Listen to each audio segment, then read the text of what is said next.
एक बहुत बड़ी घाटी में पहाड़ियों के बीच एक जंगल था जो सबसे अलग था। इसे कहते थे विस्परिंग वुड्स। यहाँ के पत्ते हवा में फुसफुसाते रहते थे। जानवर धीरे धीरे बातें करते थे, अपनी कहानियां बांटते हुए। हवा में जादू घुला हुआ था जो मकड़ी के जालों पर ओस की बूंदों की तरह चमकता था। पेड़ बहुत ऊंचे और गर्व से खड़े थे। उनकी शाखाएं आसमान को छूने की कोशिश कर रही थीं। सूरज की किरणें जंगल की जमीन पर नाचती थीं और रोशनी और परछाई से सुंदर नजारे बनाती थीं। हवा में उन जीवों के गाने गूंजते थे जो दिखाई नहीं देते थे और ऐसा लगता था जैसे प्रकृति अपनी धुन बना रही हो। एक धूप वाली सुबह 3 दोस्त माया, रोहन और छोटू ने विस्परिंग वुड्स घूमने का फैसला किया। यह जंगल अपने रहस्यमयी वातावरण और अद्भुत कहानियों के लिए जाना जाता था। माया, जो सबसे बड़ी थी, बहुत जिज्ञासु और साहसी थी। उसे हमेशा नई जगहों की खोज करने और अनजाने रास्तों पर चलने का शौक था।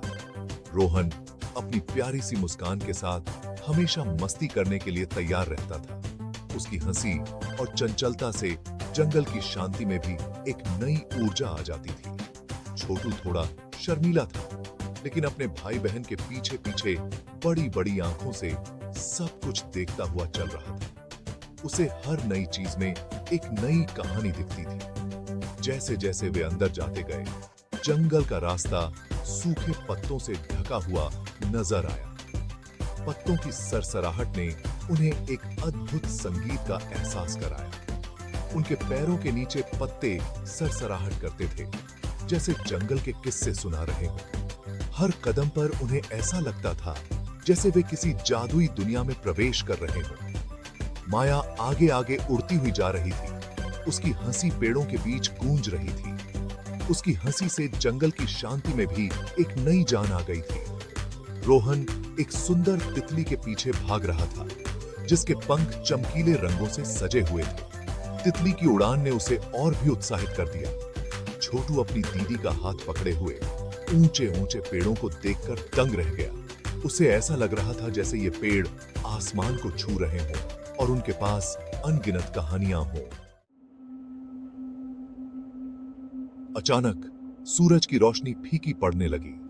जैसे ही सूरज की आखिरी किरणें पेड़ों के पीछे छिपने लगीं, जंगल में एक अजीब सा सन्नाटा छा गया। सारा जंगल अजीब सी खामोशी में डूब गया। पत्तों की सरसराहट भी थम गई थी और पक्षियों की चहचहाहट भी बंद हो गई थी। बच्चे रुक गए, उनकी हंसी थम गई।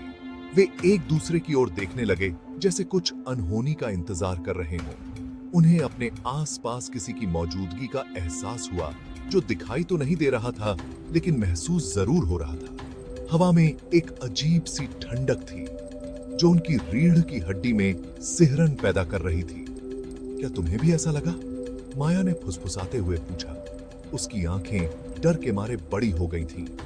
उसकी आवाज में एक हल्की सी कंपी थी। वो क्या था?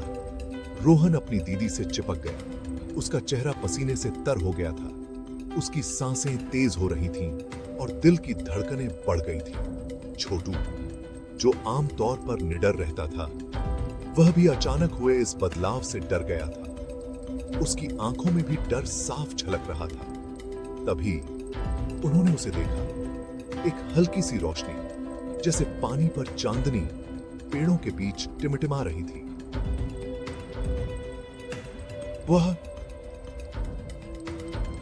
रोशनी धीरे धीरे बढ़ रही थी और उसकी चमक और तेज हो रही थी। वह करीब आ रही थी और तेज होती जा रही थी और उसका कोई आकार बनने लगा था। वह आकार धीरे धीरे स्पष्ट हो रहा था, जैसे कोई अदृश्य चित्र उभर रहा हो। बच्चे एक दूसरे से लिपट गए। उनके दिल उनके सीने में ढोल की तरह धड़क रहे थे। उनकी आंखें उस रोशनी पर टिकी हुई थीं और वे सांस रोके खड़े थे, यह सोचते हुए कि आगे क्या होगा। रोशनी वाला पुतला और करीब आया और फिर उसने अपना असली रूप दिखाया। यह एक छोटा सा पुतला था, छोटू से भी छोटा।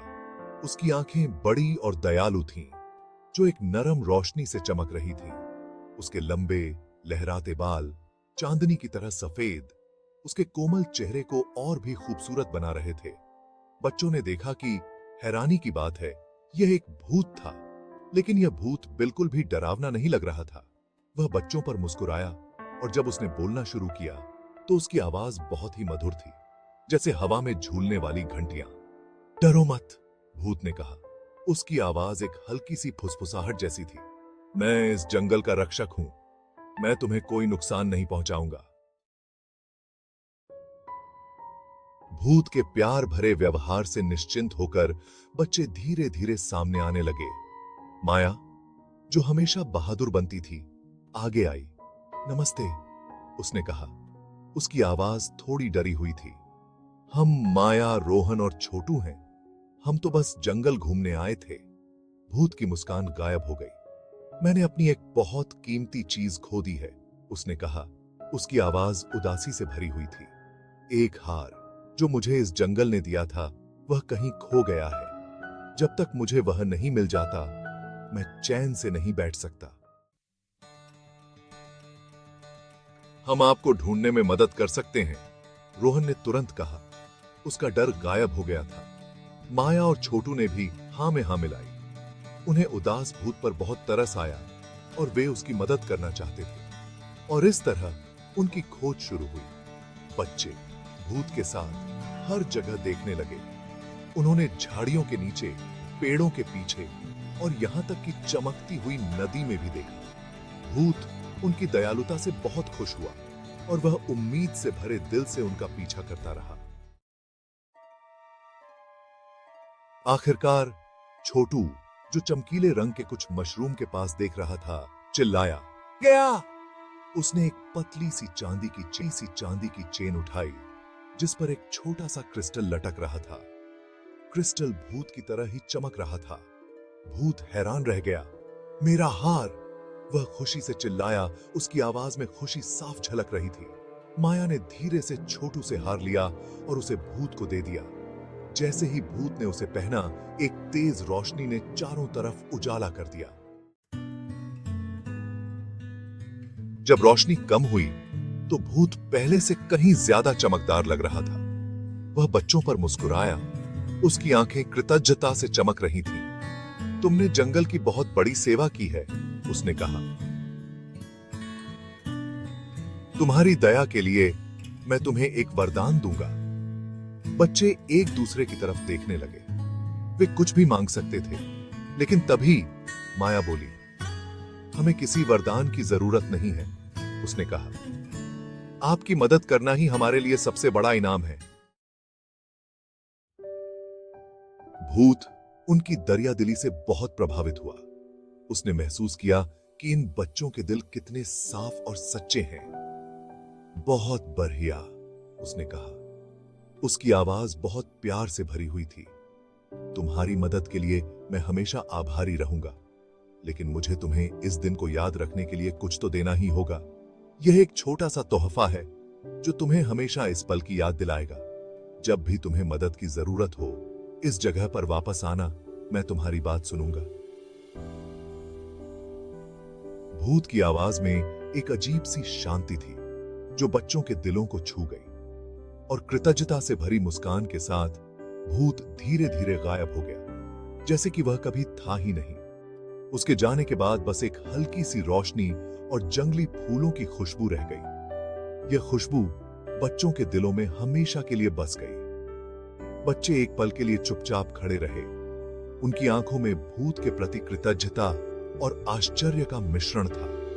उनके आसपास का जंगल एक बार फिर पक्षियों के चहचहाने और पत्तों की सरसराहट से भर गया। यह ध्वनियां बच्चों के कानों में संगीत की तरह गूंज रही थीं। सूरज बहुत चमक रहा था। उसकी रोशनी ने जंगल को एक जादुई रूप दे दिया था और उसकी किरणें जंगल की जमीन पर सुंदर साए बना रही थी।